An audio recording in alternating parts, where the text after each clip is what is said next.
Hello, everyone, and welcome. My name is Marine Mercier. I'm the founder and executive director of the International Center for Animal Rights and Ethics, ICARE.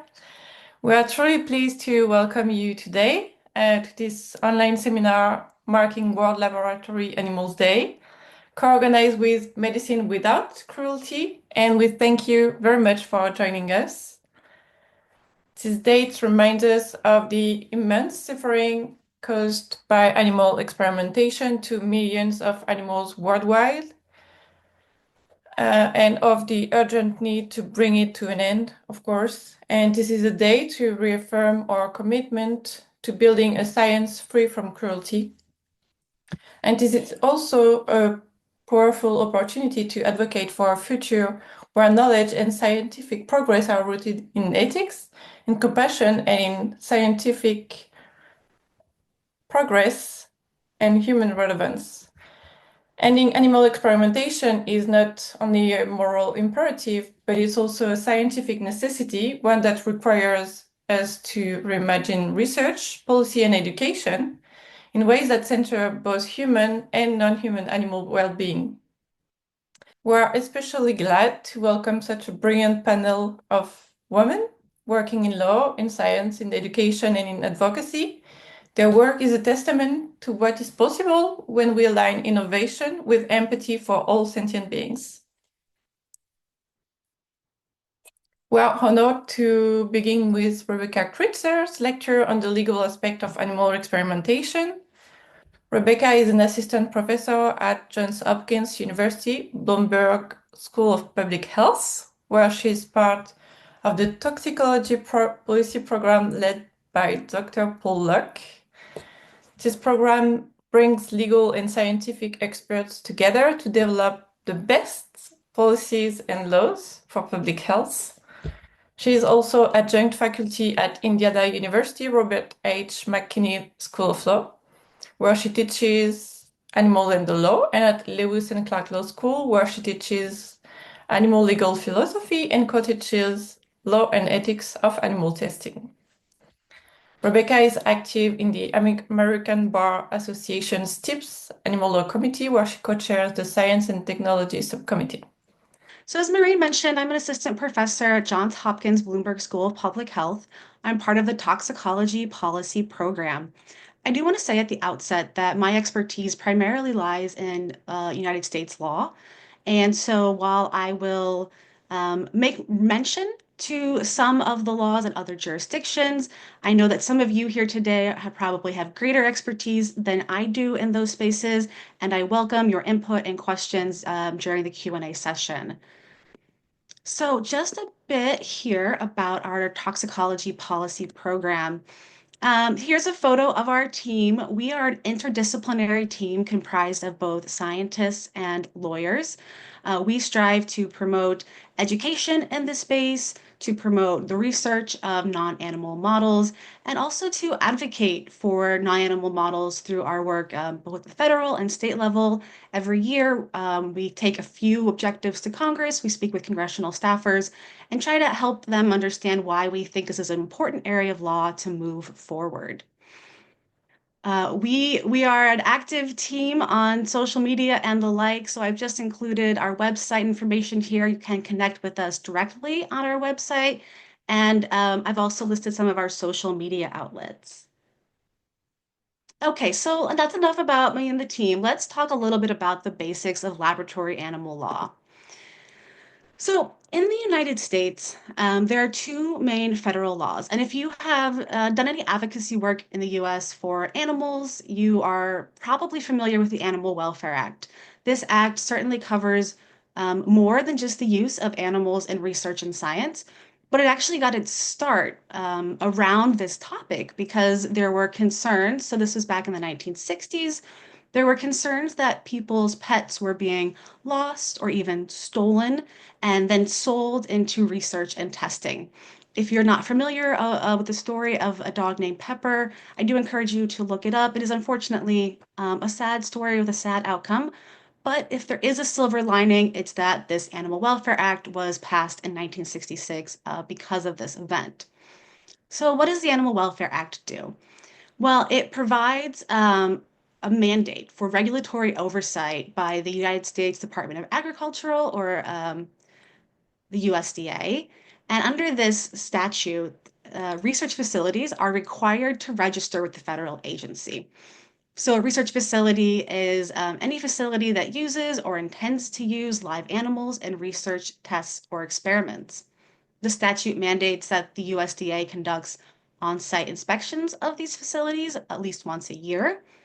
And the statute has been implemented through a series of regulations. These regulations provide for species-specific welfare mandates, and it also calls for the animal annual use reporting requirements. So research facilities are actually required to report to the government the number of animals they use every year and whether they were used in painful experiments, whether they weren't used at all, whether they were just bred. And so we have from this reporting requirement some numbers on around the number of animals used in research in the US.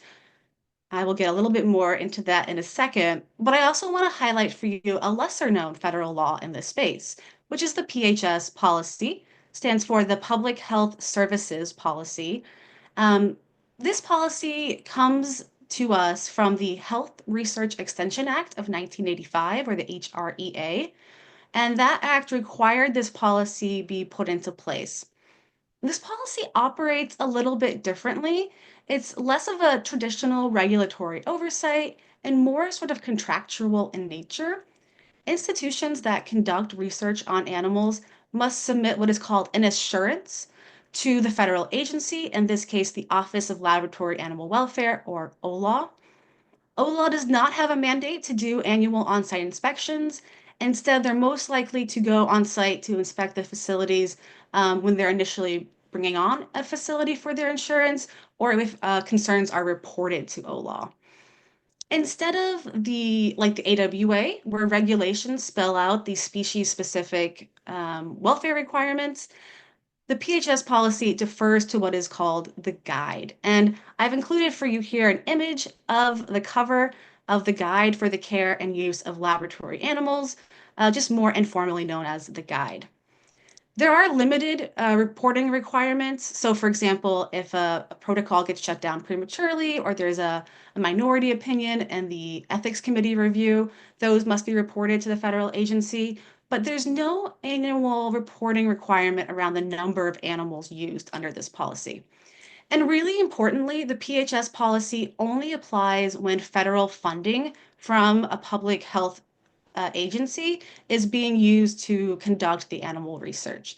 And that's sort of the hallmark difference in application between the PHS policy and the Animal Welfare Act.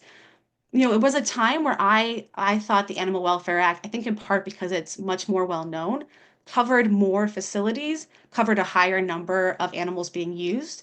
But in reality, they cover sort of a pretty comparable number of animals that are used in research in the US. Now, we cannot talk about laboratory animal law in the US without talking about the definition of animal. And I've just sort of copied and pasted the definition under the Animal Welfare Act for you here, but we are going to break it down a little bit because I know this is a lot of text.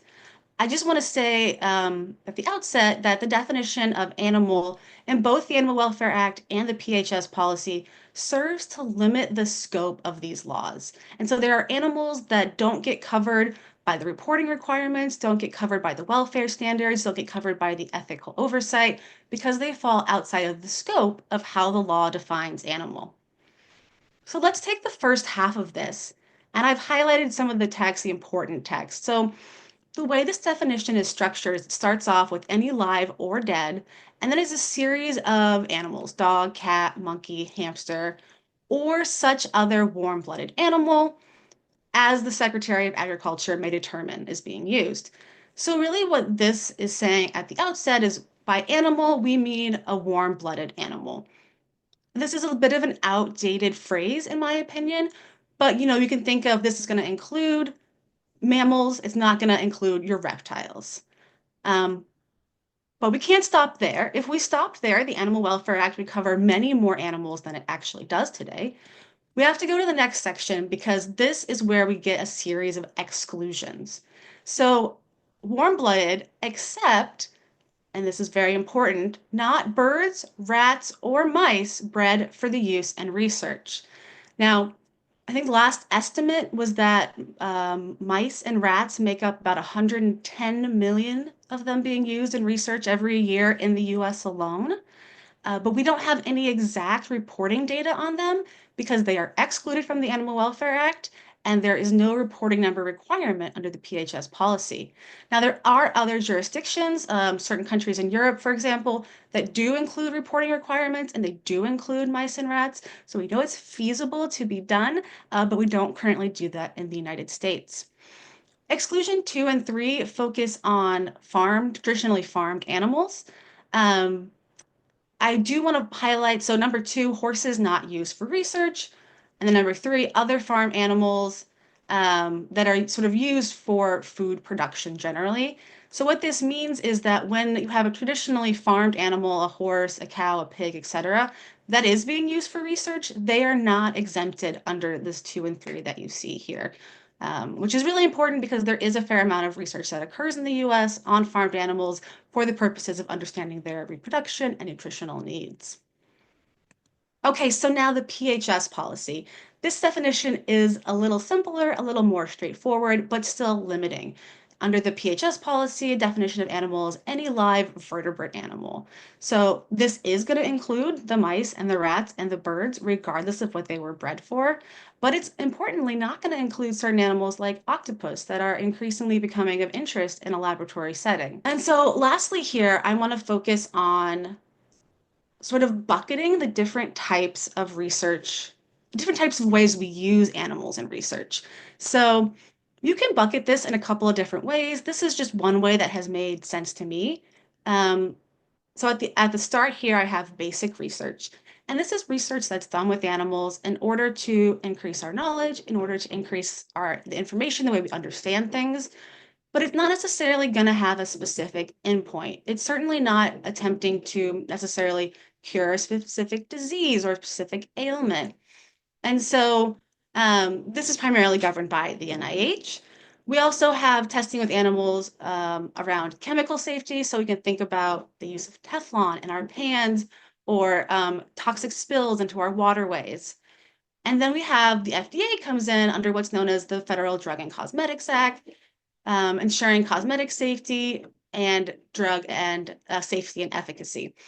And I bring up these buckets both to sort of lay out a framework of sort of the different ways these animals are used, but also to understand the regulatory intricacies that are involved in trying to move away from animal models towards non-animal models. Each of these agencies has their own set of regulations, their own set of rules, and you have to individually sort of convince them to update and change those to a non-animal friendly format because they're all involved in overseeing their individual areas.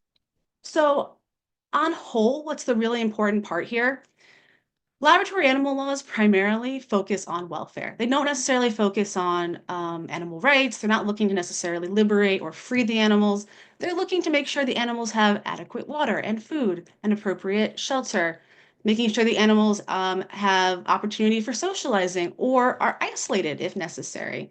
And so this is sort of what laboratory animal law has traditionally focused on. And it's important to acknowledge that that is distinct from efforts to wholly move away from animal models.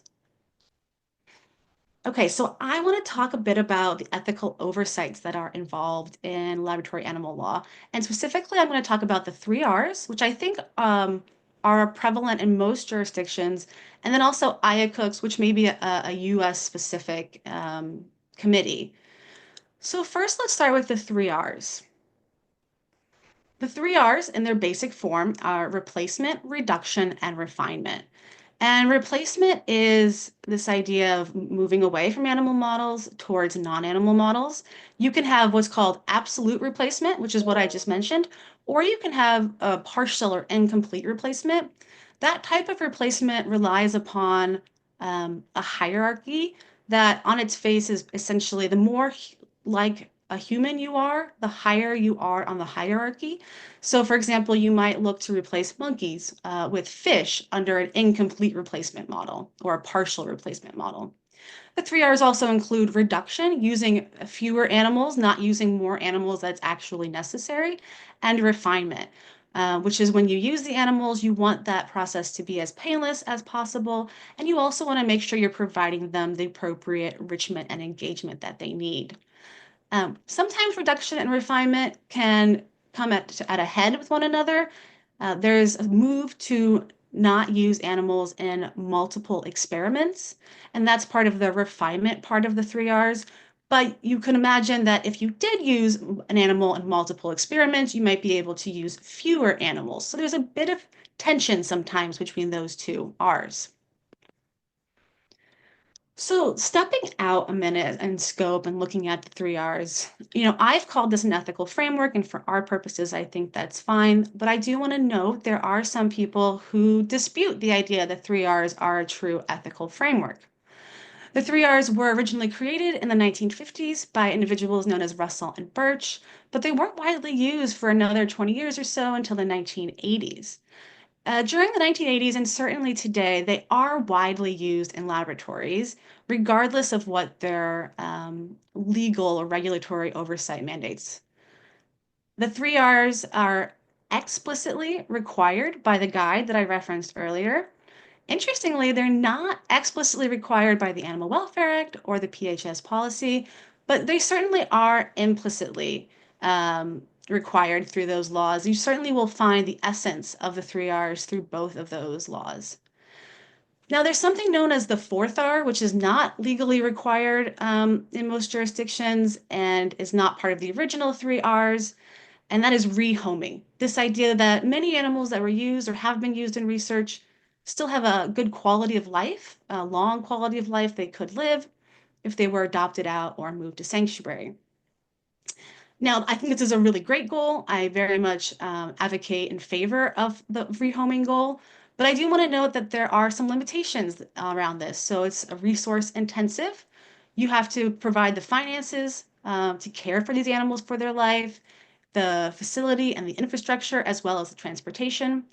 This is perhaps more feasible when we're talking about animals like beagles. If you're familiar with the semi-recent Envigo case, I do believe most, if not all, of those beagles found happy homes in the rehoming process. But it's much more difficult when you're talking about monkeys or apes that need to go to sanctuary, and sanctuaries have limited space and limited resources. Now, importantly, the three R's is not a harm-benefit analysis, does not utilize or advocate for harm-benefit analysis. I will talk a little bit more in detail about specifically what that is, but I bring it up here because I want to contrast it. For those people who think the three R's are not an ethical framework, they often use the harm-benefit analysis as an example of a true ethical framework. Okay, so ethic review committees. This is not unique to the United States, but in the United States, it comes in the form of what we call IACUCs, or Internal Animal Care and Use Committees. There are many requirements of these committees mandated by both the Animal Welfare Act and the PHS policy. Just a few examples I've listed here. So you have to have required personnel on these committees. These committees have to do inspections of the animal spaces at least twice a year. And importantly, these committees are required to review the animal use protocols prior to them being implemented. So these committees are oftentimes criticized for being a bit pro forma in their work and their review. But I also want to note that they are limited in scope in terms of what they're actually legally permitted to do. I put on the right here a list of sort of permitted questions that the IACUC is allowed to engage the researcher with, and some non-permitted questions. And so importantly, IACUCs are not supposed to be asking about scientific validity, nor if it's ethically defensible. And that ethically defensible is where you get into the harm-benefit analysis, which we don't have in our review of animal research in the United States. Instead, the committee is supposed to be asking questions like, how many animals are going to be used? Do you need that many? Have you thought about how to minimize pain? Have you provided enrichment? And importantly, this last bullet point here about the availability of alternatives. Now, this is only mandated when the procedure is going to involve pain or distress, but this is often where IA cooks get really criticized for being pro forma. The intent is that researchers should be looking for alternatives, and if they're available, use them. If they're not available, obviously they can't use them. And if they are available, but they aren't planning to use them, they have to justify why. And the IA cooks are supposed to be reviewing that documentation. It's not clear that that's always happening in a substantive manner, unfortunately. So a little bit more about this harm benefit analysis. We were really fortunate at the Toxicology Policy Program to have Katerina and Nicole be guest authors on our toxicology policy blog. And I will just take a minute to say that we often post our blog, but we love to have guest authors. And so if that's something you're interested in, please don't hesitate to reach out. Katerina and Nicole wrote about a recent case that happened in Switzerland. And I will recount for you my recollection of how this went to highlight the role and the function of a harm benefit analysis. So it's my understanding that in Switzerland, to have an animal experiment procedure move forward, you have to get approval from a body within the sort of canton region that you are operating in. And without that approval, you can't move forward. So I've just taken a quote here from the blog that these two wrote, which says an animal experiment can only be permitted if the anticipated knowledge gain outweighs the harm to the animals in the experiment in question. So this is weighing the anticipated knowledge gain with the harm to the animals, the harm benefit analysis. Um, The outcome of this case was that the experiment did not move forward. It was the opinion of the authority that the benefit did not outweigh the harm. And so this is something that a lot of people who advocate for animals, who advocate for reducing animal research and moving towards NAMs, actually think a harm benefit analysis would be really beneficial. There are many on the science side, especially in the US, who are very weary of a harm benefit analysis, and they bring up several critiques. The one I'm going to highlight for you is going back to the idea of basic research. When you're doing basic research and you're trying to understand new information, find new pathways, new mechanisms, again, it's not always clear what your outcome is going to be because you, again, aren't necessarily trying to cure cancer or cure diabetes. And so the benefit is very speculative and very hard to articulate. Whereas the harm to the animal is very much the same as it would be in any of these research experiments. And so basic research always tends to sort of lag behind under a harm benefit analysis. And there are those who are concerned that that would reduce sort of the advancement of science and knowledge.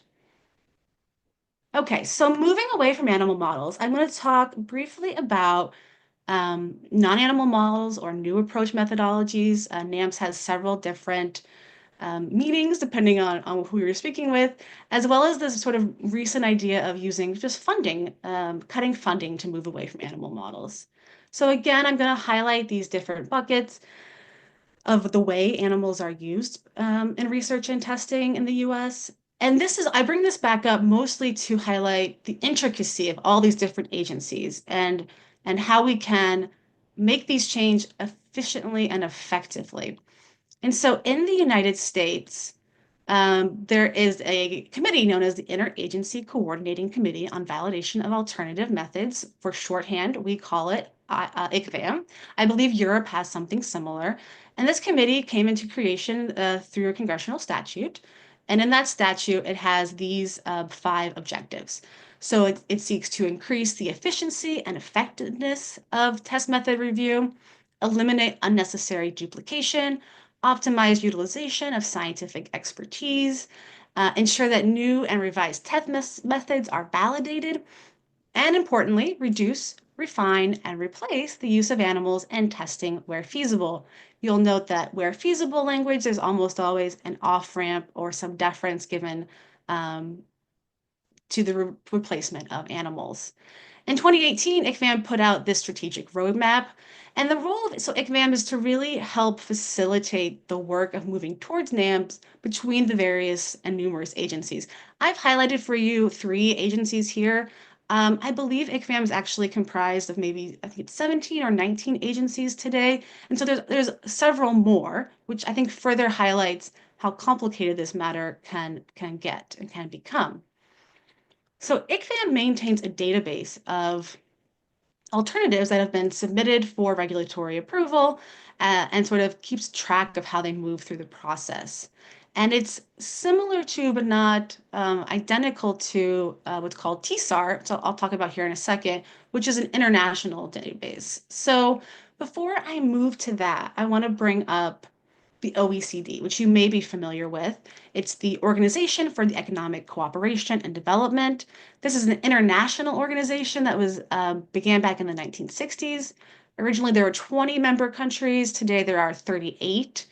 And within the OECD, there is this council decision on the mutual acceptance of data, and they publish OECD test guidelines. And OECD is highly respected in the international community. And so when they put out a test guideline, there are many jurisdictions, many agencies within jurisdictions that will use that and sort of say that's good evidence that this test is validated and can be used. Now, importantly, when OECD puts out a test guideline, it does have to be adopted by the agency. So you might see FDA accepted OECD test guideline 400, for example. And here I've mentioned TSAR, so the Tracking System for Alternative Methods Towards Regulatory Acceptance. TSAR is maintained by the European Commission. It monitors the progress of alternatives. And I apologize for the typo as I'm seeing it right now. It does receive contributions from OECD, the US, Japan, South Korea, Canada, and the European Union. And I've included for you here just what the very first test method was when you go to the homepage. Just so you see what this looks like, you can click on the name of the test method at the top for more information, but it provides you a visual image of where the test is in this review process. So submission is the first step, validation is the next step, which is where this one currently is, followed by peer review, recommendation, and then finally regulatory acceptance or standards.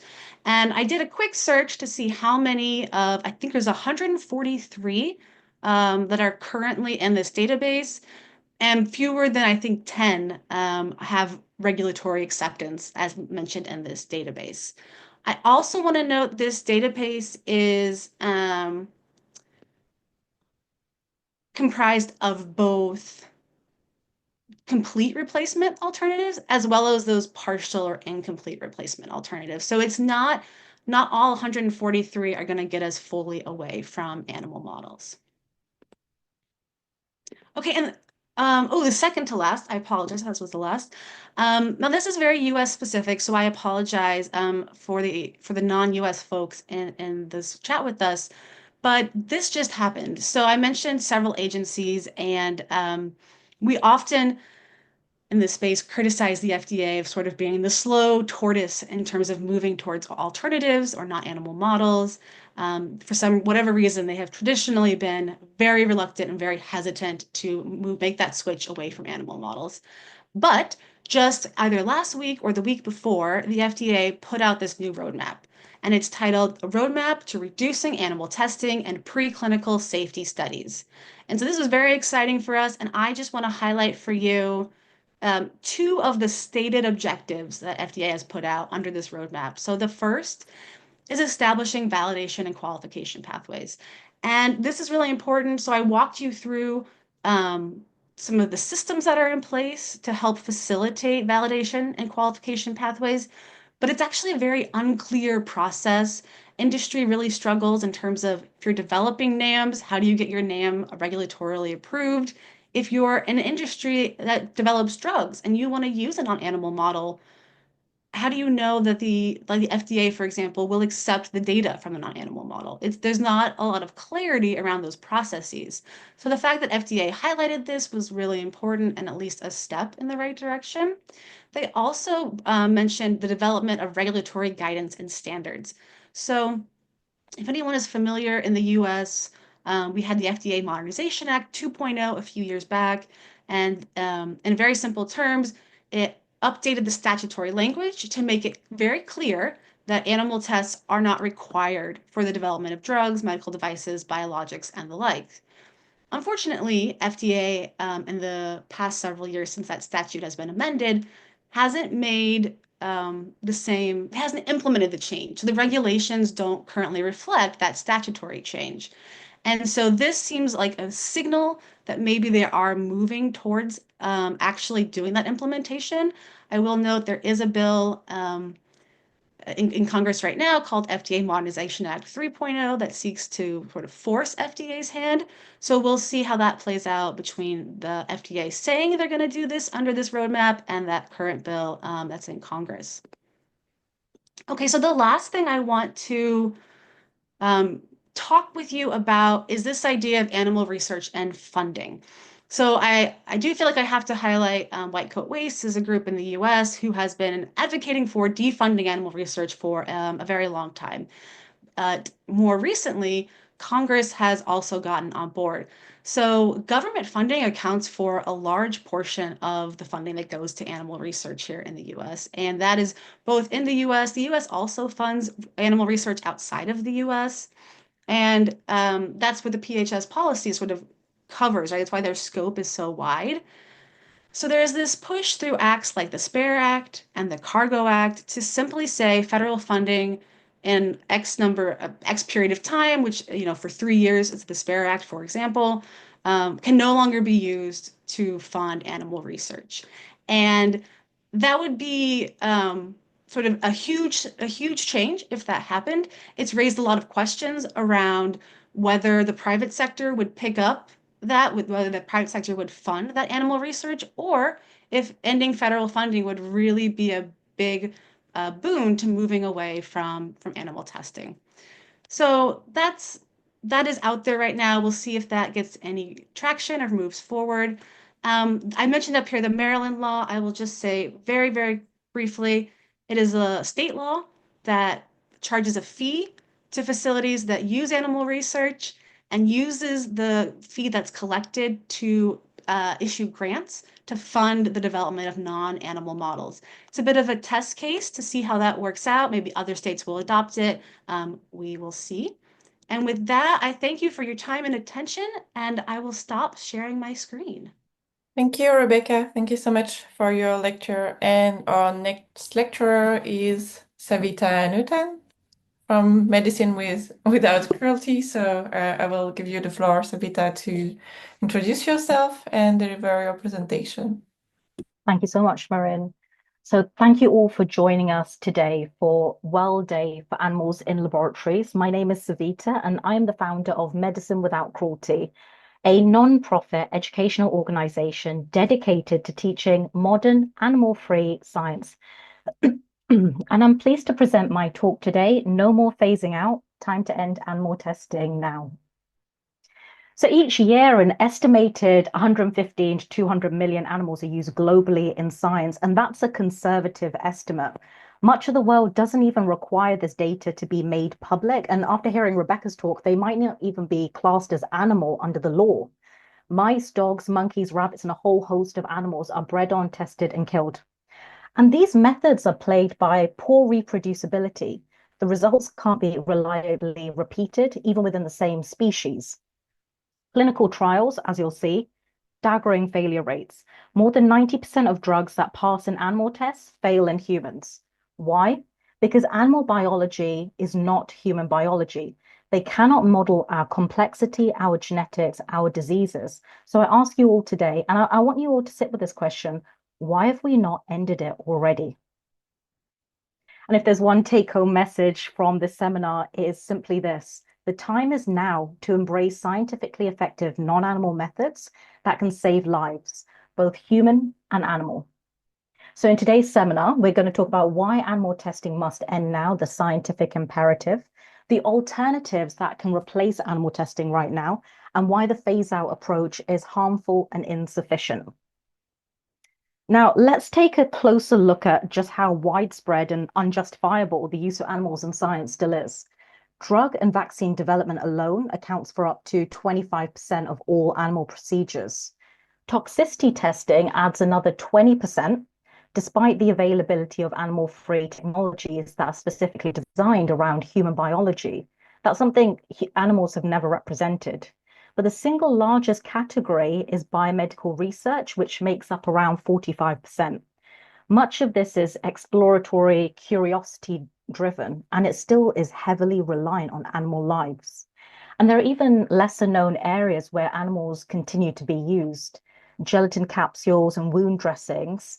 Some of them could be made from cow and pig collagen. Heparin, which is a widely used blood thinner, is still extracted from pig intestines. Dental bone grafts, often taken from cow bone.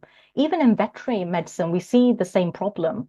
Dogs are not biologically interchangeable. Different breeds carry significant genetic variation, enough to affect how they respond to medications, vaccines, and treatments. Even veterinary scientists themselves have acknowledged no single breed can reliably predict outcomes for others, let alone for humans. In the UK, I should mention we have the Animals Scientific Procedures Act 1986, or the ASPA, and it offers special protection to certain species. So it should be apparently minimize dogs, cats, horses, and monkeys. Yet they are somehow inexplicably still accepted in project license applications, and the numbers are rising. Between 2022 and 2023 in the UK, experiments involving these specially protected animals increased from about 14,600 to over 17,000. And that was largely due to a 40% spike in experiments involving horses. Most of these horses were used for regulatory purposes. And one of the major uses was antitoxins and antivenoms. Horses are injected with toxins such as snake venom or tetanus, and their blood is then extracted and harvested to extract antibodies. But why are we still doing this when we have laboratory-made, animal-free monoclonal antibodies, which is also in the FDA, are safe, effective, and specifically designed for humans?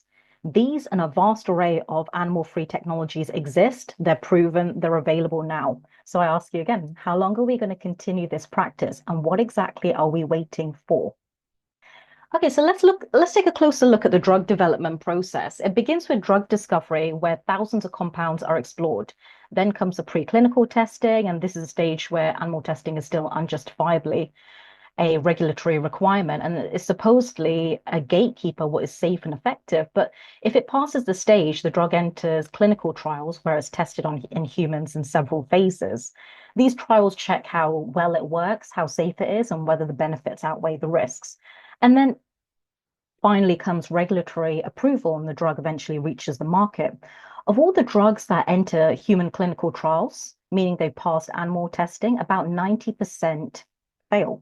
That's the 90% you often hear. That reflects the failure rate from stage 2 to stage 3, from animal testing to human studies. But if we look at the process from animal testing to out to the market, only about 5% of drug candidates ever make it to market. That's a 95% failure rate. So even after passing animal tests, 95% of drugs still fail when we bring them out to market. And that's not a small margin of error, that's a system-wide failure. Animal testing is not a scientific safeguard, it's a systemic failure. And with a 95% failure rate, non-animal alternatives are not a choice, they're a scientific necessity. We're often told that humans and animals are genetically similar. Well, that's true, it's only on the surface. Take, for example, chimpanzees, and I should mention chimpanzees are banned here in the UK since the early 2000s. We share about 99% of our DNA with them, and yet that 1% different includes critical changes that affect metabolism, immunity, and how cells recognize and respond to each other. For example, chimpanzees process certain sugars like sialic acid differently to how we do, which changes how their bodies respond to disease. Their immune systems work differently. Even the way that in which their cells talk to each other is distinct. If 99% similarity still leads to this level of biological difference, what does that say about animals like dogs, who share around 84% of their DNA with humans, or mice, where similarity is just around 85%? Genetic similarity alone is not enough. The differences are not minor, they're medically meaningful. And when those differences are the difference between a treatment that helps and a treatment that causes devastating harm, we cannot use animal tests to mirror human biology. I've just added some QR codes if you want to learn a bit more about DNA and why they shouldn't be used, why that's a reason for not using, for ending animal testing. Please take a look. Now, these animal-human differences can cause deadly consequences. So even slight genetic variations can cause animals to metabolize drugs differently to humans. For example, a drug that might be safe in rats or mice might be toxic to humans because of the differences in the enzymes that break down these substances. For example, aspirin is toxic to cats and safe to humans. I mean, this slide just shows a few examples, but they're devastating. Let's start with Vioxx. It's an arthritis drug which was tested on mice, rats, dogs, and monkeys. These tests all suggested it was protective against heart disease. But in humans, it caused over 320,000 heart attacks and strokes worldwide. Then there's Isobel, which was a potential asthma treatment, which was also tested on multiple animals, and it went on to cause 3,500 deaths alone. And that's because of the way animals metabolize drugs is often very different to how we humans do. I wanted to mention TGN-1412, and that's a monoclonal antibody therapy. So it was used for autoimmune disease and leukemia, and it actually passed extensive safety studies in monkeys. And remember, monkeys and humans have genetically similar. But when it was administered to 6 healthy volunteers, they received one 500th version of the so-called safe dose. They experienced catastrophic multi-organ failure within hours. And it's not just an isolated case. Monoclonal antibodies actually have one of the highest attrition rates in drug development, often due to the poor translation between animal tests and human safety outcomes.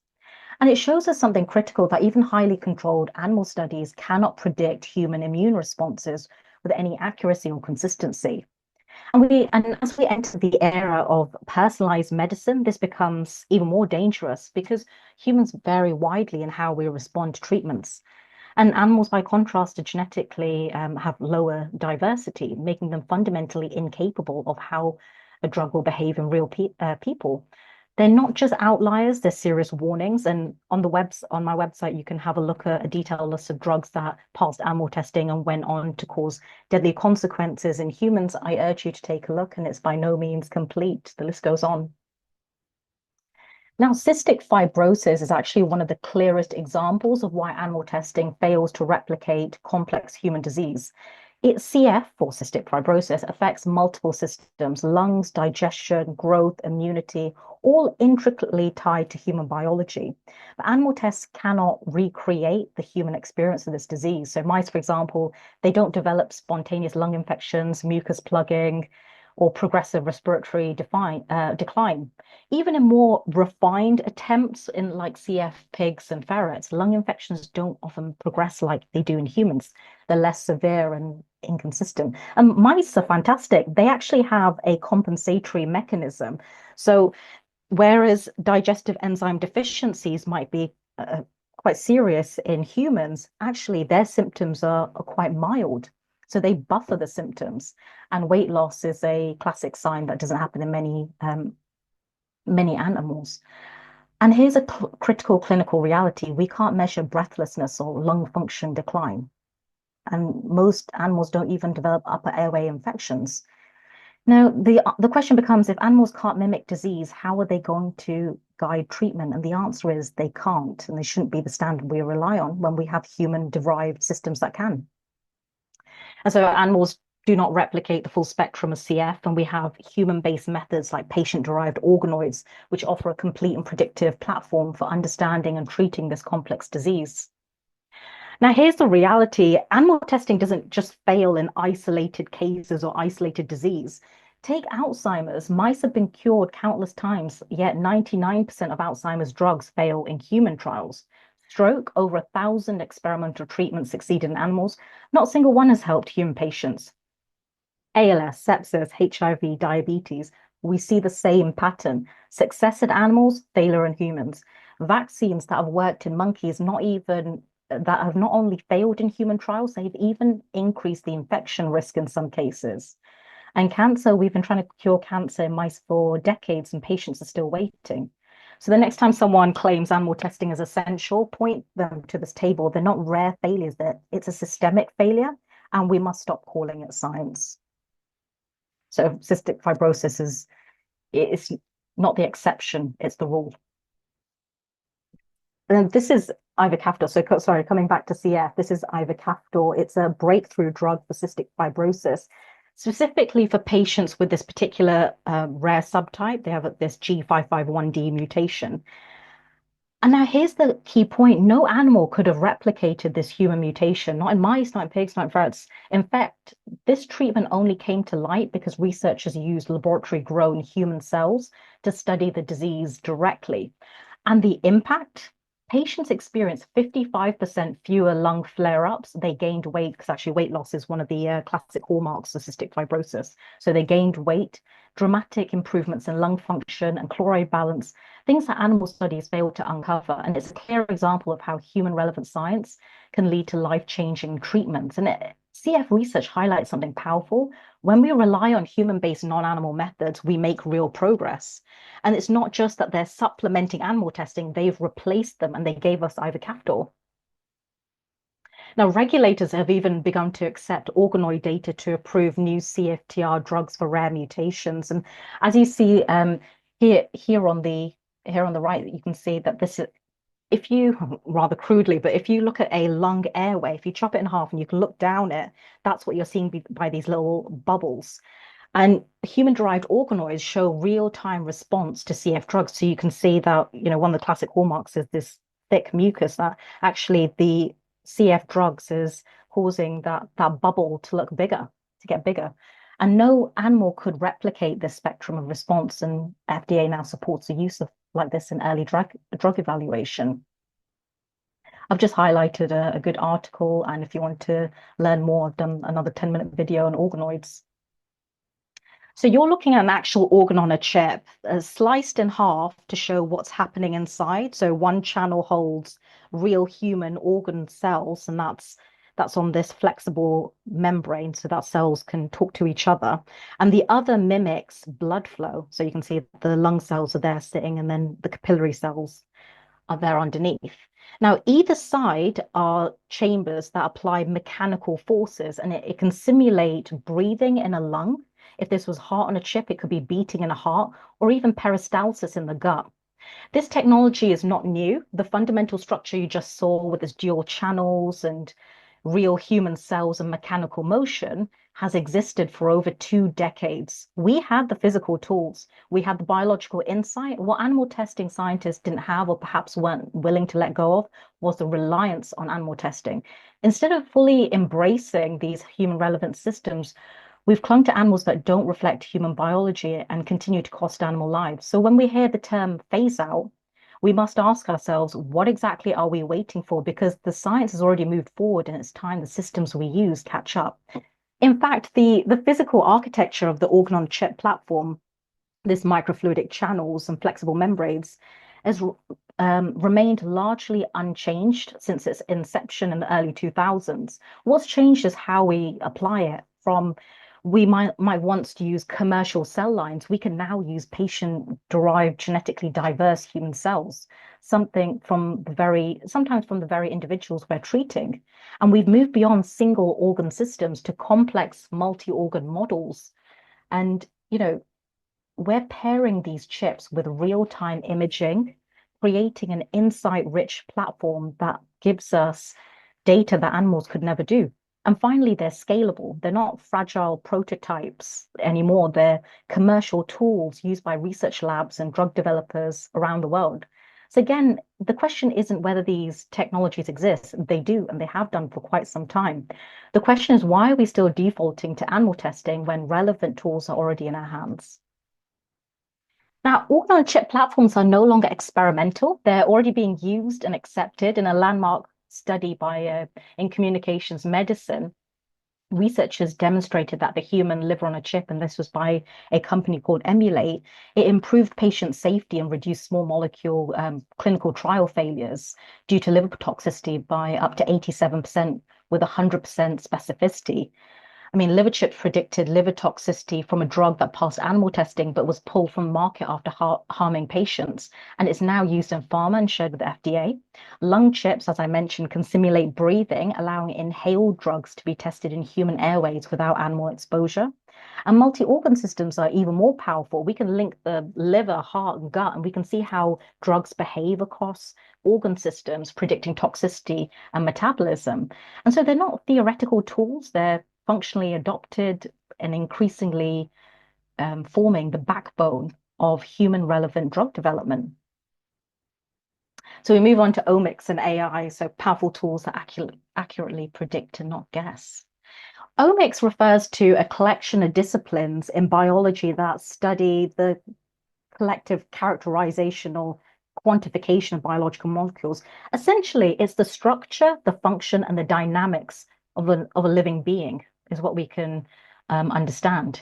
And I just wanted to highlight a couple of case studies for the next section.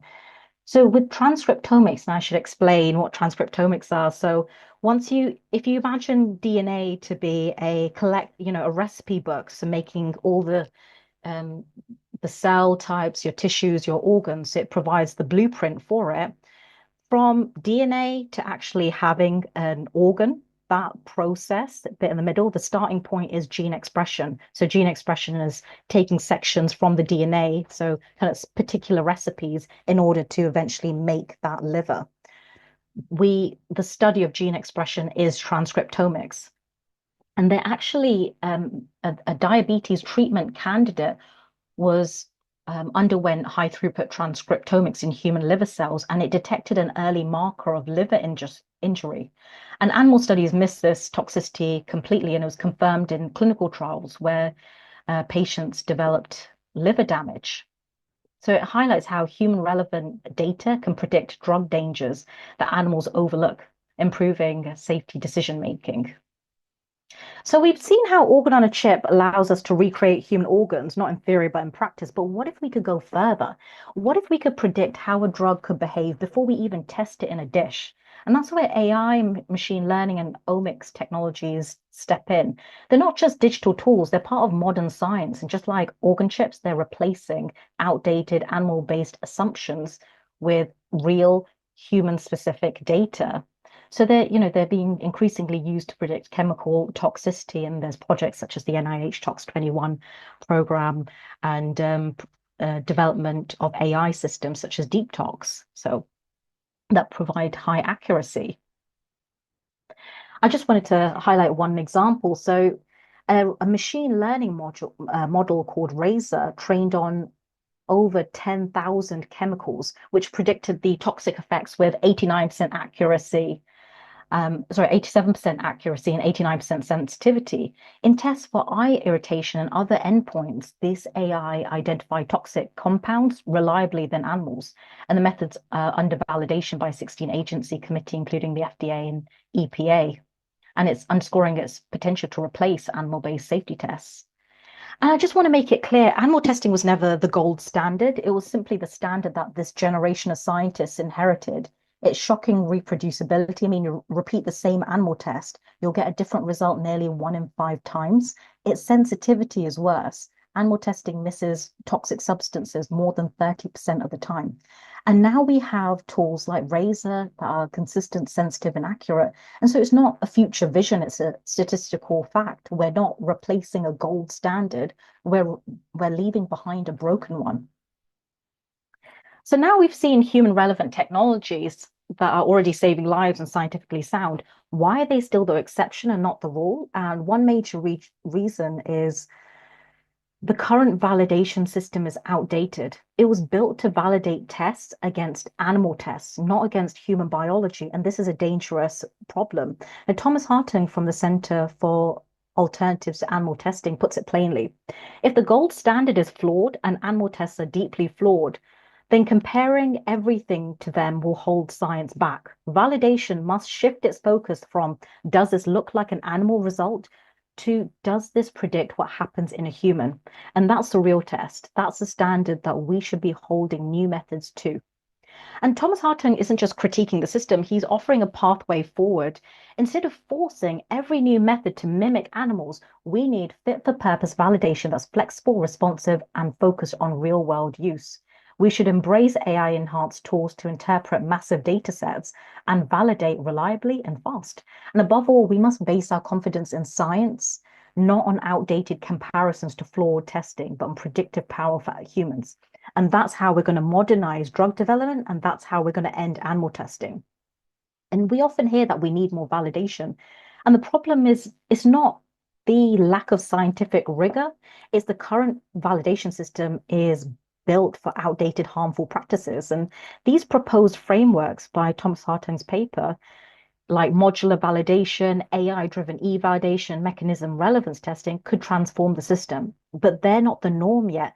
And that's not a scientific delay, that's a regulatory delay. And so the question is no longer can we replace animal testing? It's that we actually already are. A major bibliometric study by Taylor et al., Stephanie Taylor, Katie Modi, and Jared Bailey analyzed 20 years of global publication trends. The result, in every major disease area studied, from cancer, toxicology, non-animal methods now dominate that space. And they looked at 5 different regions: USA, China, France, Germany, the UK. And as you can see, that breast and lung cancer have the highest ratio of non-animal tests to animal-based publications over the last 20 years. And that's almost 3 times as many non-animal methods compared to animal-based ones. Heart disease and diabetes have shown the greatest change. So it's increased. So in 2003, it was like 1-to-1 non-animal tests to animal tests. And now it's increased to almost 3-to-1 in 2022. And toxicology has also increased from 1.5-to-1 to nearly 3-to-1.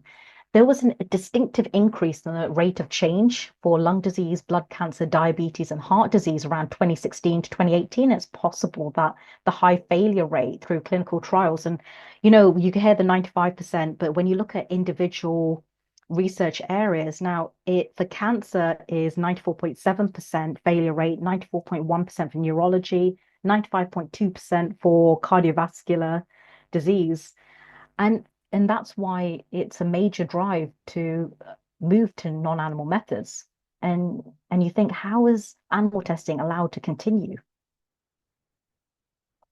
Now, the UK leads globally in the adoption of non-animal methods with the highest ratio based on 5 out of 7 disease areas. So why are we still talking about phase outs? Why are we validating using animal tests that continually fail us? As Hartung argues, the bottleneck is not science, it's the outdated validation frameworks and the regulatory inertia. So the science is still here. Why are we still talking about phasing out? Now, phasing out is not progress, it's prolonged harm. Every year of inaction allows avoidable suffering and missed cures. And it's detrimental. And animals are still being bred now. Phase out doesn't stop suffering. And government licenses, so here in the UK, there are project licenses which are still being issued. So breeding is a major issue, and delays mean more deaths, both for human and animals, you've seen. Every year of inaction, like I said, is detrimental on scientific and moral grounds for animal and humans. And governments promise change, and animals don't survive politics. I mean, the UK government plans, I believe there was one line in the Labour government, our current government's manifesto about phasing out, and we've yet to see what the plans are. The EPA's original plan to phase out animal tests by 2035 was rolled back with a change in administration. We're waiting to see what's going to happen now. Legal and illegal exports of animals, primarily monkeys and dogs, still continue while our government stall. And now every delay from our government fuels demands for more shipments and more suffering. And I want to know, what are the plans for the rehoming of millions of tortured and in need of recovery animals? Where are the plans? What's happening? And if you're still breeding, you're not phasing out. You're part of the problem and complicit to the deaths of humans and animals when you know there is a clear animal-free solution. So what can you do? So you can support organizations like myself, Medicine Without Cruelty, donate, volunteer if you want to spread awareness. We want to provide online modules that are accredited. If you want to follow us, stay updated on the science, policies, and the progress. And honestly, share what you've learned, because the more people understand that animal testing is not just cruel, but scientifically broken, and we need to move to human relevant non-animal methods. And yeah, talk to friends, colleagues, challenge outdated narratives in educational institutions, and visit my website to learn more. And here is it's a short overview if you're interested. It's called the Sun Project, Stop and Use Non-Animal Methods, Part 1. So it's an introductory module on why we need to stop animal testing and adopt non-animal methods today. Here's a QR code. And finally, no more phase outs, no more delay. End it now for human and animal life. Thank you very much. Our next speaker will be Dr. Anjana Aggarwal. She is a One Health expert currently working with PETA India, where she leads scientific and policy advocacy efforts to replace animal use in research, testing, and education with modern human-relevant methods. She holds a bachelor's degree in life sciences, a master's in clinical research, and a PhD in health technology assessment. And at PETA India, she engages with policymakers, scientific institutions, and ethics committees to promote evidence-based, cruelty-free alternatives. Anjana, whenever you want to start your presentation, the floor is yours. Thank you so much for being with us. Thank you so much to iCare and everyone involved in organizing this important seminar. I'm truly honored to be here and to present PETA India as a part of this conversation on advancing human science.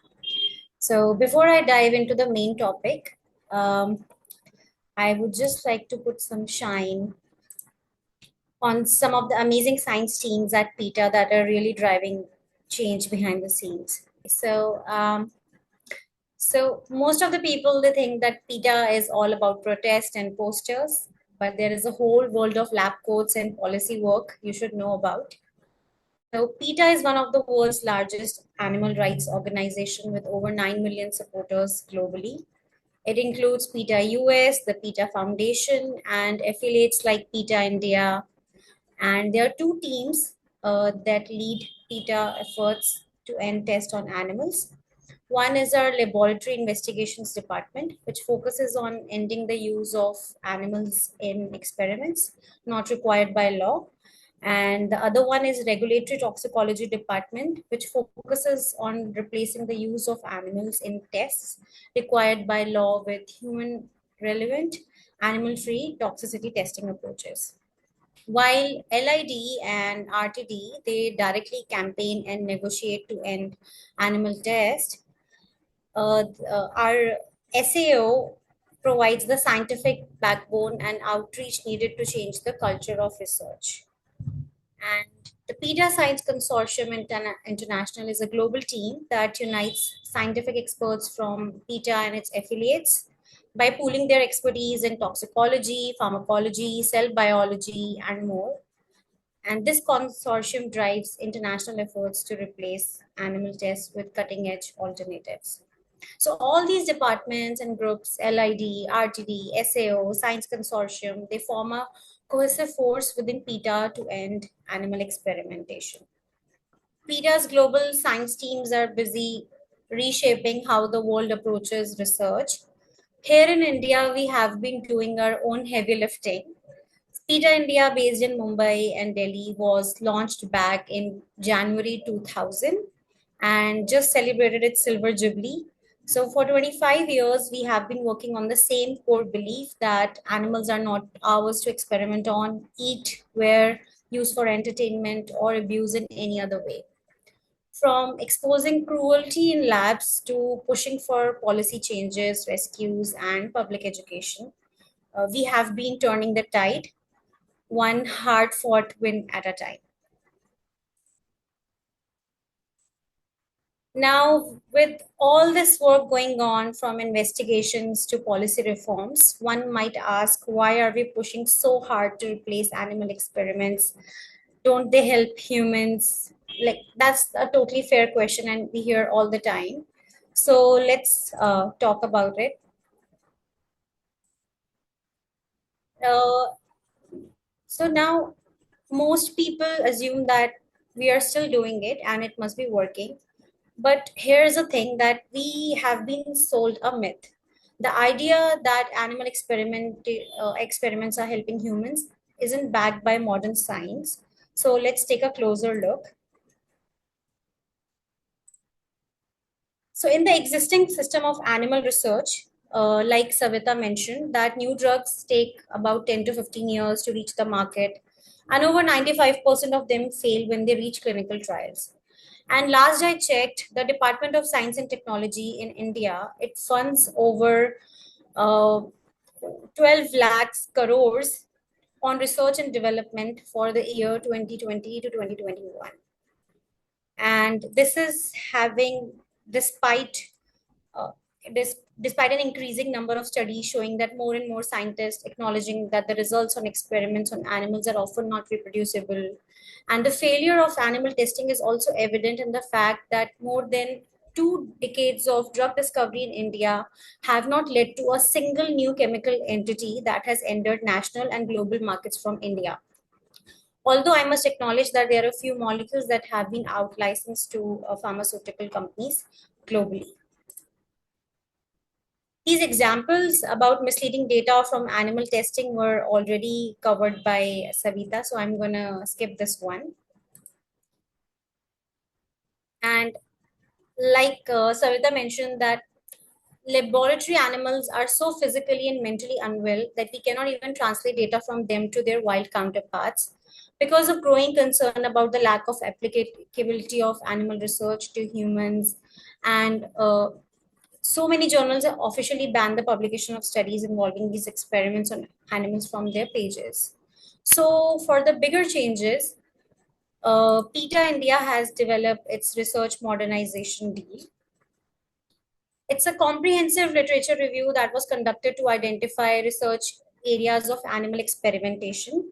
Based on these data, PETA entities all over the world have developed the research modernization deal, which contains a 6-point strategy for accelerating a shift away from experiments on animals and towards the uptake of further development of non-animal human relevant research methods. Feel free to check out our website if you'd like to dive deeper into this topic. As a part of what we do at PETA India is not just reacting to problems, but proactively shaping the future, whether it's policy, education, public awareness. Our goal is to create lasting systemic changes. So we have been working closely with the regulators like Pharmacy Council of India, CDSCO, your National Medical Council, and a lot of other regulators, and submitting proposals like research modernization deal and taking our message to classrooms, conferences, and streets. We have been extremely busy, and yes, there is still a mountain of work ahead, and we are turning the tide. However, society is beginning to recognize that animals are not test subjects, but sensitive, intelligent beings who deserve our respect. And at PETA India, we have seen that change take a shape through real, tangible victories. So I would like to share a few examples of what that looks like in action. Recently, Pharmacy Council of India issued a directive discouraging the use of force swim tests in pharmacy institutions after hearing from us. This followed sustained advocacy of PETA India, highlighting the test scientific invalidity and ethical concerns. So for those who don't know, forced swim test involves forcing small animals, usually a mice or a rat, to swim in inescapable water beakers to test for antidepressant drugs. It is a method that has been widely discredited by scientists, and PETA India is currently working on to implement a nationwide ban. And last year, Maharashtra-based institute pledged to eliminate the use of animals in classroom experiments in favor of advanced human-relevant methods. It has replaced all those crude lab exercises with virtual software, which was provided free of charge by PETA India. In 2022, acting on a whistleblower's complaint, PETA India uncovered severe cruelty and illegal animal experiments at JIPMER. JIPMER is a medical and research institute in South India. Rats and mice were found to be overcrowded, undernourished, and they were subjected to painful, unauthorized experiments in violation of animal protection laws. So based on PETA India's complaint, the government issued a show cause notice to JIPMER and approved rescue of over 150 animals. PETA India took responsibility for relocating the animals to sanctuary, ensuring them lifelong care and rehabilitation. Then in 2021, following recommendations by PETA India, the Bureau of Indian Standards removed a cruel test in which guinea pigs were injected with animal feed samples and left to suffer agonizing deaths for over 48 hours if anthrax was present. And it would bleed their organs internally and they would get filled with fluid.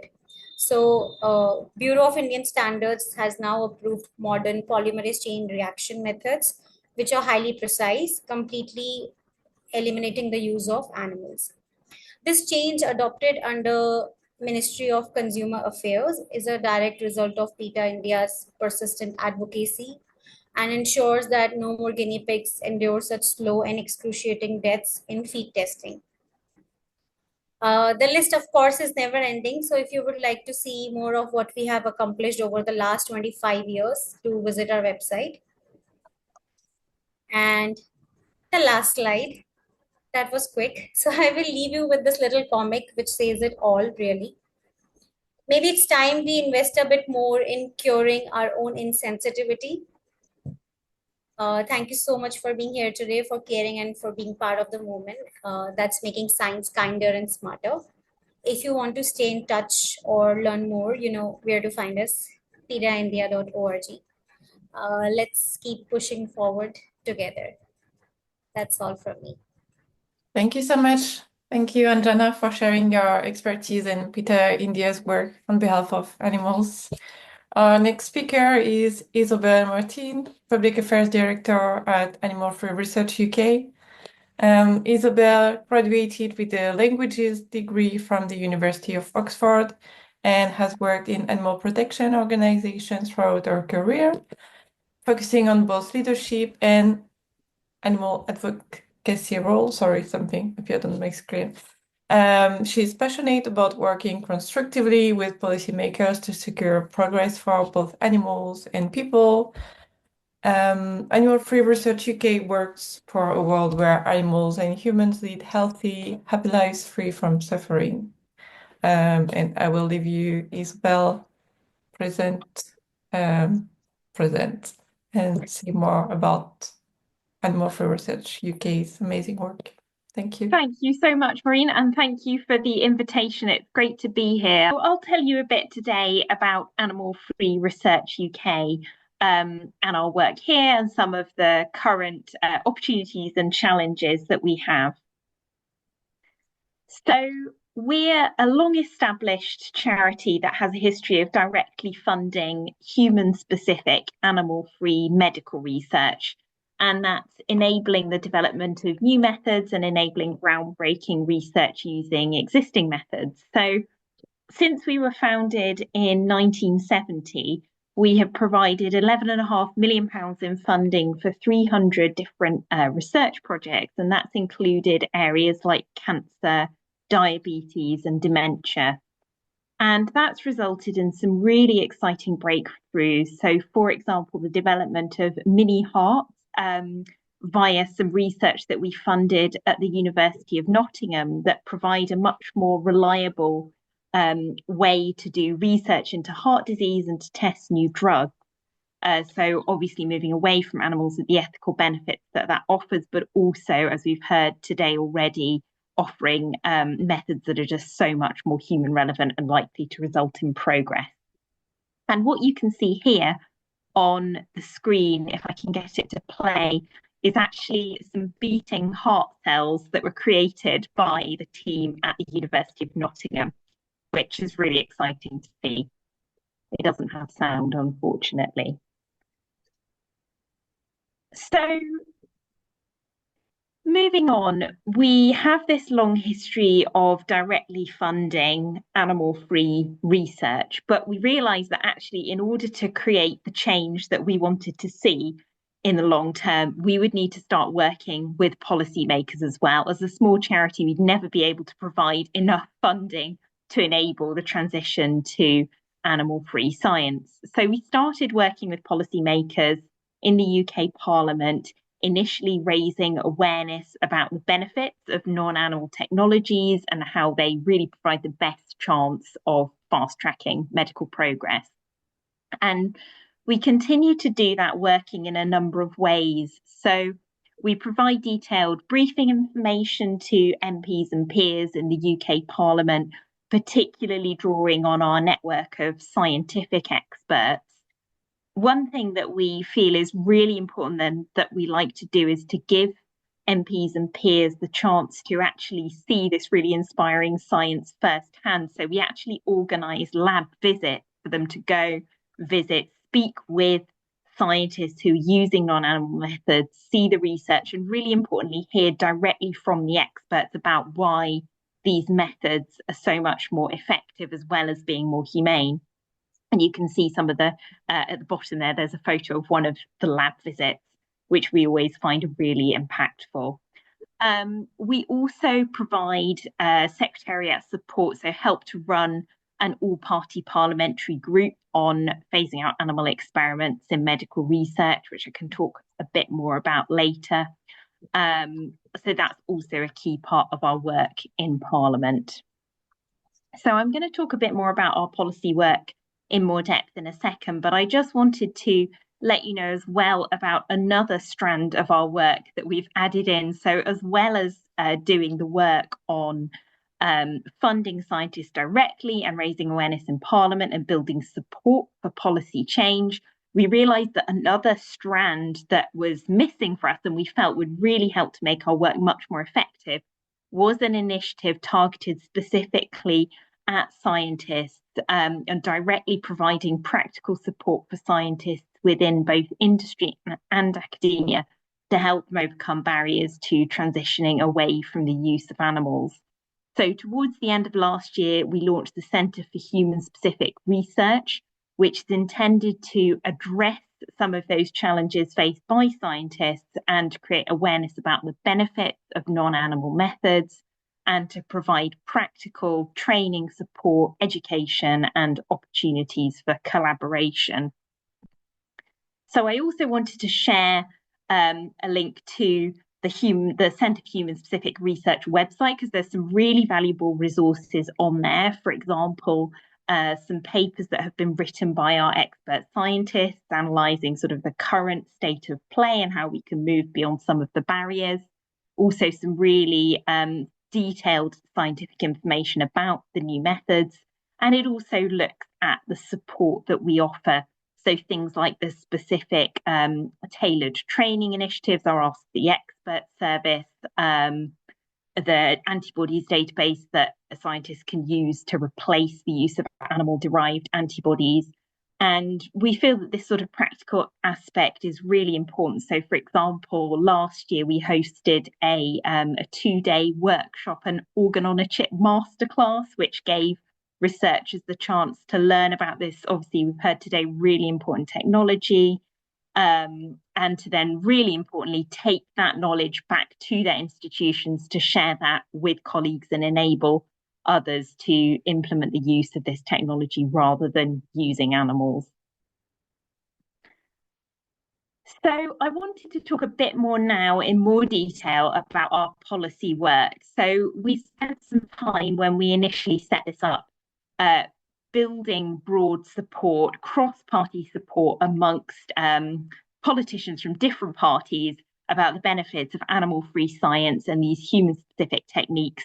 But we decided that we wanted a more ambitious and more specific goal that would actually enable us to move forward. And that's where Herbie's Law came in. And if I can, I'm just going to see if I can play this video that introduces it. Meet Herbie. The telltale tattoo on his ears shows he was bred for the laboratory. But the grey hairs on his chin, they tell a different story.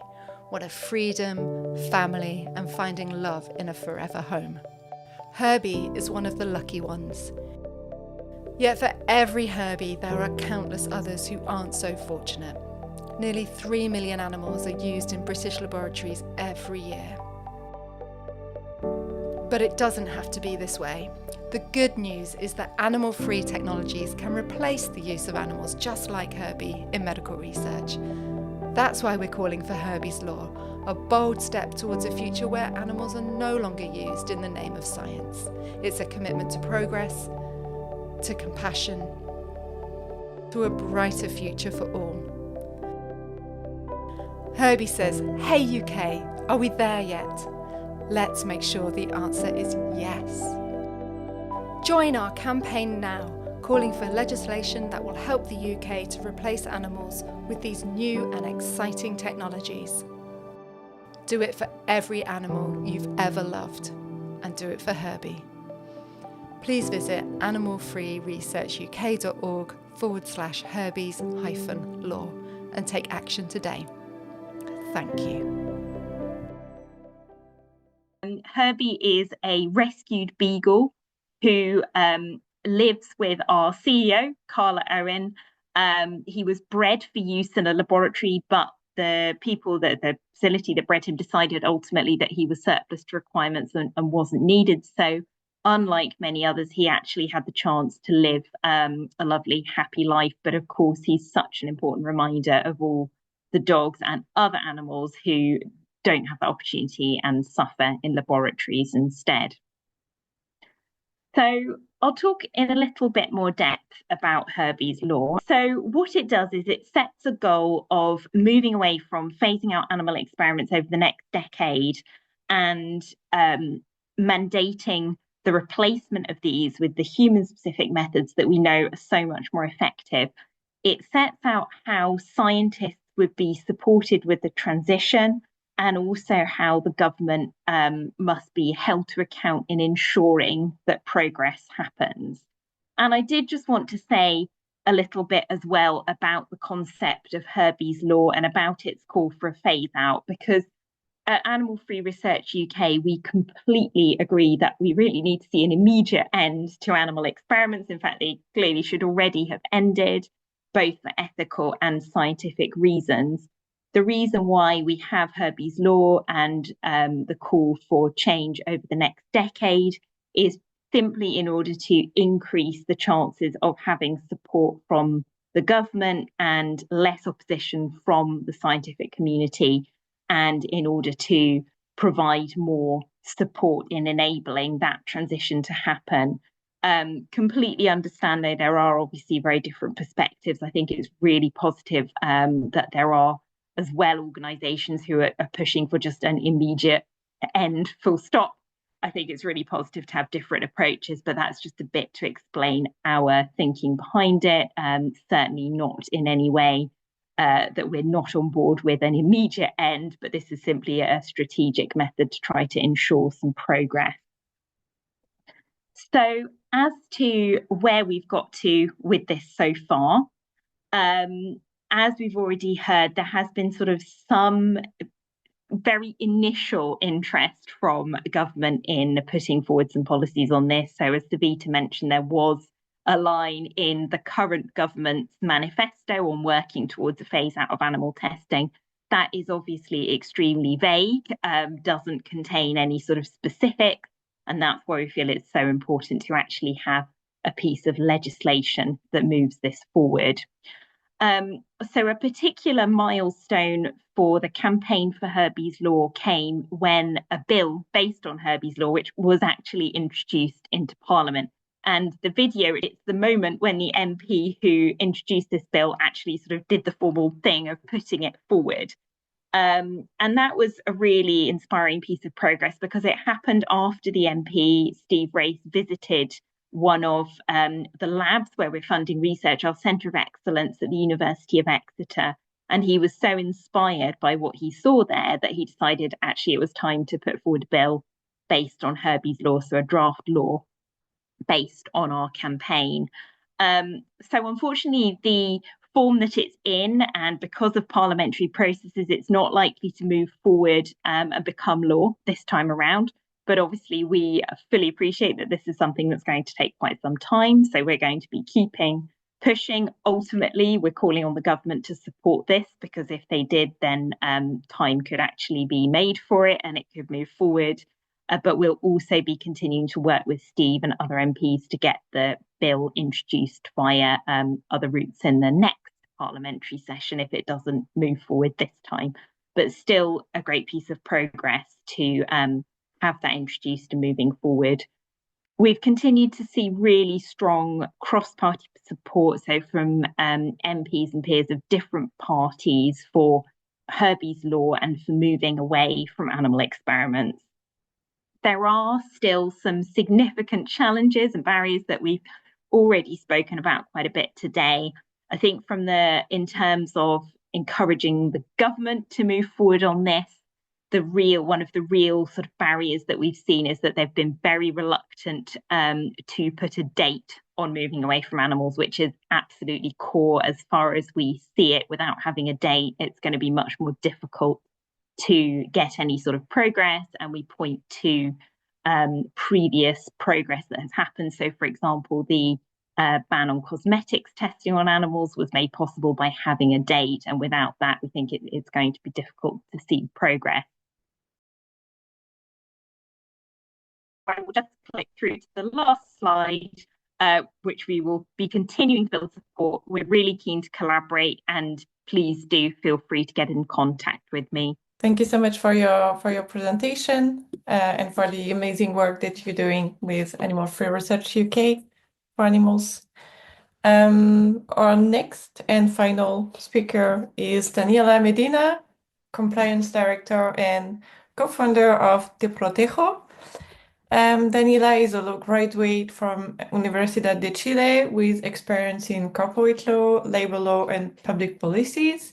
She has worked for over 10 years in nonprofit organizations, including in financial and administrative management, event production, and volunteer coordination.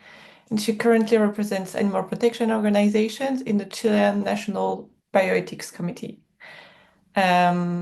Protejo is an organization that aims to transform the Latin American cosmetic industry with the purpose of eliminating the use of animals for research and promoting the implementation of alternative methods. Thank you, Daniela, for being with us. And thank you. I'll give you the floor. Thank you. Thank you, Maureen, for such a kind introduction. Thanks for this opportunity. It's been really inspiring listening to all the work that all these people are doing. I'm really grateful for that. I'm Daniela Medina. I work for Protejo. And we have our logo, Beauty Without Animal Testing. What is Protejo? As Maureen was saying, we aim to transform the cosmetic industry here in Latin America. We work in 5 areas. The areas are listed in a way that's how we began working in each of them. So they're like in chronological order. So we started raising awareness for consumers and citizens, telling them that animal testing existed and that it was still a reality in the cosmetic industry. Then we started certifying brands to ensure that they were cruelty-free, so we could open up the access for people that were looking for cruelty-free brands. We also do alliances with these companies and also with retailers to position the cruelty-free claim in the market so people are more aware and get more information about it. Then we moved into advocacy work. That is a bit of what I'm going to be talking about today, and how we were not having enough with just the private sector approaches and advances, that we also needed to ensure that animal testing was not going to happen through the passing of laws and also talking to regulators. And in the end, that it's a new area that started right this year. It's research where we work with the scientific community in order to facilitate the transition to alternative methods and bring awareness about animals used for experimentation, not only for the cosmetic industry, but for other areas also, and to see it as a global and more integral issue. As an organization, we work in 6 countries here in Latin America, and we believe that knowledge and information is power. So one of the core ways of how we do our work is that we bring information to the people in an order that is accessible, that is understandable. And we also try to focus on the solutions and to bring how we can fix the problems that we're presenting and not only bring awareness about the bad things. So these are our main inspiration. Of course, animals used for research. I think there's all the inspiration that we have for the people that are working here. They're used for different industries in different ways. And there's so much work that needs to be done. I remember Savita in her talk that she was talking about how we don't know the number of animals being used. And here in Latin America, we normally lag a bit behind in animal welfare regulations in contrast with the global north. So for example, here, only 3 out of 33 countries demand and kind of annual reporting about animal usage. So when we're talking about the global estimations, we don't have numbers for Latin America. And those reports are not even published officially. Brazil last year was the first time that they ever did an official report about the information that we're receiving from animal testing facilities.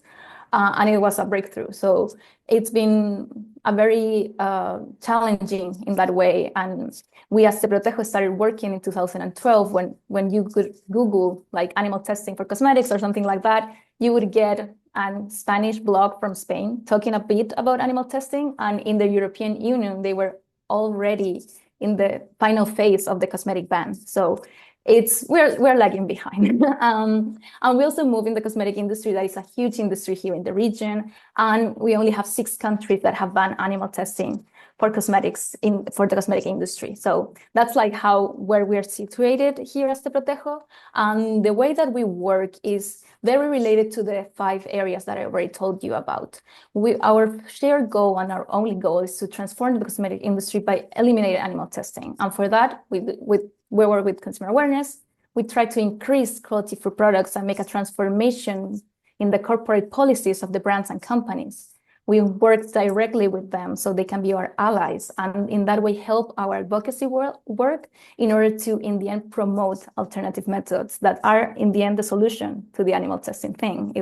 We're not going to move out of that if we don't have trustworthy and efficient and safe options that can replace them 100%. So how is our advocacy work in Chile? I'm going to focus on this one in order to the time and not on the other countries that we have done advocacy work. So we had a legislative success. We are one of the 6 countries that banned animal testing for cosmetics after a very long campaign that we did as Te Protejo. So how was the way that we did it? How we did enable change? First, it was the information and the collaboration with the cosmetic ecosystem. Through the certified brands, through companies that maybe were not cruelty-free, but they were eager to help and give a hand regarding this. Also partnership with civil society organizations so we can get to more people. In order to pass a law, we don't only need animal advocates or animal people that are interested or vegans. We need a whole broad audience that could help us and support the campaigns that we have. So we need to find ways to talk to them and to have a strategy to not only connect with the animal advocacy community, but also with regular citizens and consumers. We also do a collection of data, statistic, and we do public opinion surveys about the cosmetic industry. So in that way, when step 4 comes up and we have to align with the key industry stakeholders and talk to legislators, we have all this data to support us. So we have the support from the cosmetic industry and for the brands and the companies, from the people, and through data and more official work, and statistic that legislators, of course, love. And since we cannot say how many animals are being used for this, we have other ways to have different tools to show them that this is a problem and that people care about these issues. So we also do a revision of the legislative wording, so it can be applied for the country that we're working on, and it also talks with other regulations. Since we are, of course, in a global environment, we're not isolated. It's important to have regulations that can talk and that could be applied and to comply with other regulations as well as the local reality. And in the end, media coverage to get the more attention possible to this issue, to get the people that are not as familiar with it can know more about it, and focusing in the solution. For in one place, the ban, an animal testing cosmetic ban, and also the brand certification, and showing how these brands are an example of doing things differently and that it can be done. So how was our journey? Our first bill was introduced in 2016 after talking for a few years about animal testing for cosmetic in general. In 2017, in partnership with Humane World for Animals, formerly HSI, we did the Breed Cruelty-Free campaign here in Chile, so we could ask for lobby meetings, and we tried to move as most as we could the bill so it could be known by people. We did communication campaigns, some activations, some events to get the word out there and ask for a lot of meetings. It didn't pass the first one that we introduced. So in 2020, after all this experience that we have gathered campaigning and talking to the regulators and talking to the senators and deputies and talking to the people and seeing the experience that the other countries were having about an animal testing cosmetic ban, is that we aligned the legislative wording and we proposed a new one so we could update it. Then we got the support, and when we had this new project, 68% of Chileans were admitting that for them, checking if the product, the cosmetic product that they were buying was animal free, was free from animal test, was an important thing to have in the moment of the purchase. So then we got a very strong parliamentary support. No no's to the bill, only 3 abstentions between the 2 chambers. And we did an engagement with health authorities, so they also supported the bill explicitly during the legislative conversion talks. So the bill passed in December 2023 to enter into force in January 2025. What is happening right now, though? The regulation is still pending. And a thing that we have here in Latin America, sometimes we have legislations, me that I come from a law background, we have sometimes laws that they sound so good and we are so excited. And I was so happy in the picture that you saw before when we were celebrating the pass of the bill. But if we don't find ways to enforce them, to actually revise if they are complying, if they are going to be able to do an application of the law ban that we're having, it's going to be just poetry and nice words that we have on a paper, but it's not going to be effective to make a real differences for animals. So in that way is that how we started with the research area and realizing that beyond the ban, we had to facilitate the transition from the animal-based research to alternative methods. Right now, we have seen in the other talks, Isobel talked about it a lot also, that we have this regulatory standard that it's being done on animals. And the education that scientists are getting is based on animal methods. So we need to work with the scientific community, and not only with the ones that are doing alternative methods, but also the ones that are working with animals, because they have so much information and they work in closed doors. So we need to get access to that and see what are the challenges they are having and try to help them see that there are alternatives and that they're going to be beneficial for them as well. Also, I remember Rebecca talking about like the standards for the institutional animal care committees and how they lacked a lot of things. Here in Chile, for example, we don't even have a standard for that. So it's crazy how the difference that we currently have with other countries and all the work that needs to be done in a global and integral way. Right now, I'm going to be very brief. We're doing a campaign that's called More Than a Number, Más que un número, and we want to bring awareness about rats and mice used for research, because closed doors, most people don't know about it. So we want to go over past the stigma, showing that they are social, clean, and highly intelligent, and that they're being used by the millions here in the region, and that there are options that are being available for us to use. We had the opportunity to have current pictures taken from animal testing facilities here in Latin America with collaboration of We Animals. So we can show that right now there are mice and rats that are living this reality. And for us, it's very powerful to show true images and a really event for our organization that we have been having the closed door and having to access these places. It's really break-changing for us. So why do we keep working? Because animal experimentation is still a reality. We are lagging behind like crazy. Animals are suffering every day in labs. So this is at the current legislative status in Latin America. We have bans, but they have not been implemented. We cannot know if they're going to be correctly enforced, and we need to move forward with that. So right now we're doing advocacy work in Peru, and someone from the industry told us we are not ready to do it. And it might be true because it demands a lot of investment. When the European Union, as Isobel was telling, they had a date for when this was going to be in place, and they had time for them to adapt. And there was a huge public and private funding to enable that. And we have to keep going with that, because that's the only way that we're going to make a true differences. And trying to get all these, flags green, please, so we can truly phase out animal testing, at least for the cosmetic industry here in Latin America. Thank you so much for everything and for our hand. Thank you so much, Daniela, for your presentation. I really want to see, all these flags green as well. So keep up the good work with the Protejo. Thank you so much. And that brings us to the end of our seminar. So again, thank you to our speakers for sharing their knowledge and experiences. And thank you to each of you for attending and engaging with these critical issues. We encourage you to follow their work and to support their organizations, Medicine Without Cruelty, PETA India, Animal Free Research UK, and Te Protejo.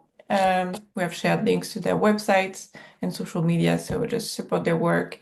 And please follow iCare and stay connected with us through our website and social media.